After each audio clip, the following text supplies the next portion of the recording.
back. Off it comes. This arm's going to come in. I'm going to block with 2 hands. Okay? As soon as I'm blocking, I'm going to move it away. There. Down. Next punch is going to come in. Into there. Okay? So the last bit, we're going to go from the end, go from there. There. Off. This punch is going to come in. So you're blocking 2 hands, stopping that punch. As soon as you block it, your left hand's going to come underneath. So move it up and out of the way and catch it. The only thing he's got left now is that punch that's going to come there. I know that's all he's got. So as he throws it, I'm going to block it there. And I'm going to strike in. Okay? Right? So we're going to go block, arm, strike, move back. Block. No, we're not. No, we're not. We're going to block, we're going to take it away, you're going to throw the punch in. We're going to go back to this one again, into here. Punch is going to come in. This is the end bit, this is the bit that's different. We're going to block 2-handed. I'm going to step, I want to elbow strike into the ribs and step through slightly. Okay? So the last bit will be off there. Remember that bit? There, move it off. Block, elbow strike. Step in between the legs. Okay? Now we're going to wrap, I'll do it from the other side. We're going to wrap the leg, we're going to take him down. That's where we're going to go down. Take it easy on this one. Okay? It's designed to cause trauma to the back of the head. Okay? So we're going to take him down, move this leg off, stand on this hand. And then from that position we can take him to the ground. That's what we're aiming for. Okay, so get it all the way around. From the top. So we're going to go block, there, in. Yeah? Strike, move it off. Block, away. So that bit you know. Okay? Block, elbow strike. So what you're going to do is move them this way. As soon as you start to move them off balance, taking them down that way. Take it easy on this one. If anyone's uncomfortable with it, then don't do it. Okay? From here, I'm going to move this leg off. Here. That should free something you can get standing on. If you don't stand, it doesn't matter. What we're aiming for is here. We're coming into this position here. We're going to take him down. We're going to strangle him down. One more time. Will that be okay? One more time. Just the end bit or the whole thing? The whole thing. So, strike. Yeah, just put it in. Move it off.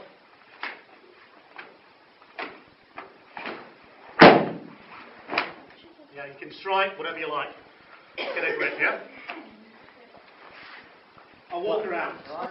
So now we need to get out of it. So from a ground position, my attack is taking me down. I've not been watching and ended up on the ground.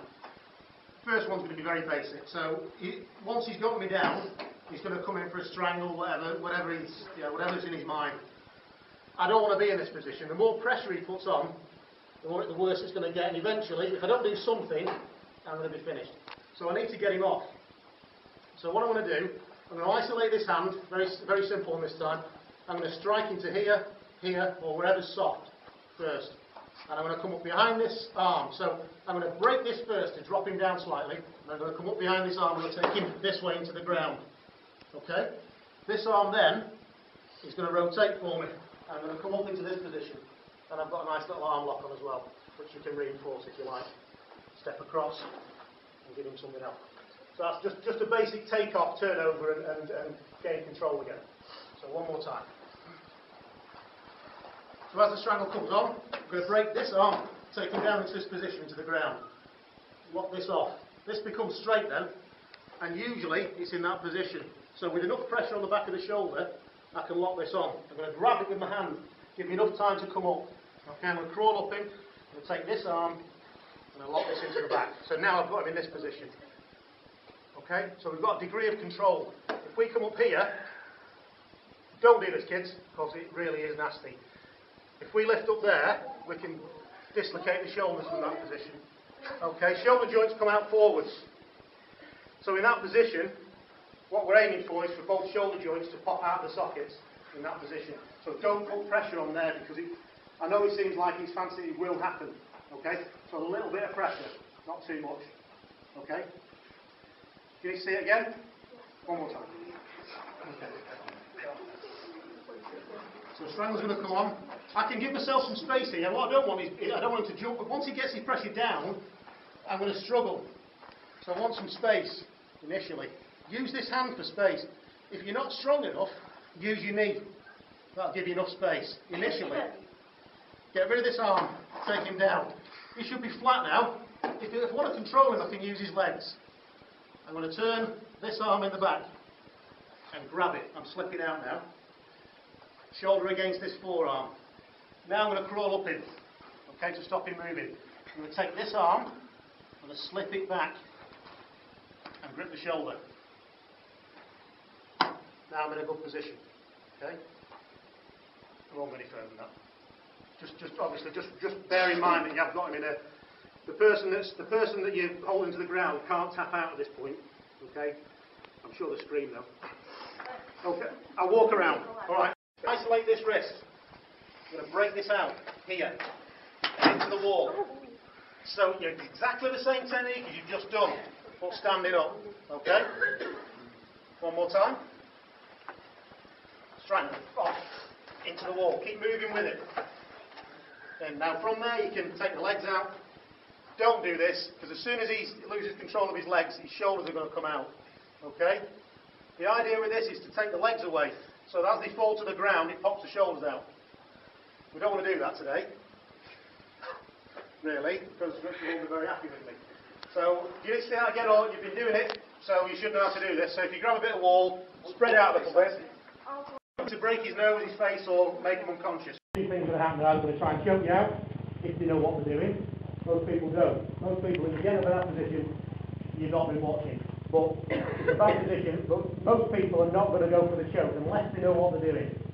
Most people are going to try and hit you in the head. If they manage to get on top of you with a foot either side, Joe blocks outside is going to try and hit you in the head as hard as he can and as fast as he can. So that's what you've got to anticipate is going to happen. Okay, so from that position. Now, if I'm in this position and I'm going to be hitting the head, it doesn't do me any favours at this point trying to keep the distance like before, okay? Because keeping a distance is just going to give him power to hit me in the head. So as he goes to make his punch, obviously I'm going to try and block whatever comes, okay, as best I can. As soon as I get into a position similar to this, I'm going to grab on, okay? Now, distance at this point is going to do me no favours. Where I want him is there, okay? Now he can't hit me, and plus he's probably got a slight concussion. Okay, so we've got him in this position. Now what do we do with him? What I want you to do is get to that position and then we'll work out the next bit. Because what we're going to do is we're going to take him off. Okay, with some control. So what we're going to do from here, we're going to go lock, grab, into the mat. Not strangling, sorry. Yeah. So you're covering up, grabbing. When you get your chair, it might not be 2 punches, you might have a lot to deal with. And at the point where you think you might be able to get him down here, you might want to put a sly elbow in to give him something else to think about. Once you've done your couple of blocks, or whatever it's going to be, you're going to pull him off, you're going to hit the ground, okay. Now, let's assume he's managed to catch himself like this. Okay, now we're still not in the best situation. What I want him off me, okay. So what I'm going to do is, rather than push him away and let him hit me again, I'm going to reach across, I'm going to pull him in. You might not be able to hear me talk now. I'm going to pull him in to this position, so arm around the neck. I'm going to push this shoulder up, away from me. Now I'm in a fairly good position. I'm going to reach across into this armpit. I'm going to push you off into that position. Strike in, then I'm in this position. From here, I'm going to keep the arm where it is. I'm just going to come across. I'm going to choke him out. Now, it don't need to be anything fancy, nothing, no bar chokes. If you've got your arm around the back of the neck, one across the trachea, and you've got all your weight on the face, I can promise you it's really uncomfortable, okay? So you want to be in this position here. And it doesn't matter, he's not going to hit me, it's very difficult for him to hit me from there, that's where we're going to finish, okay? So one more time there.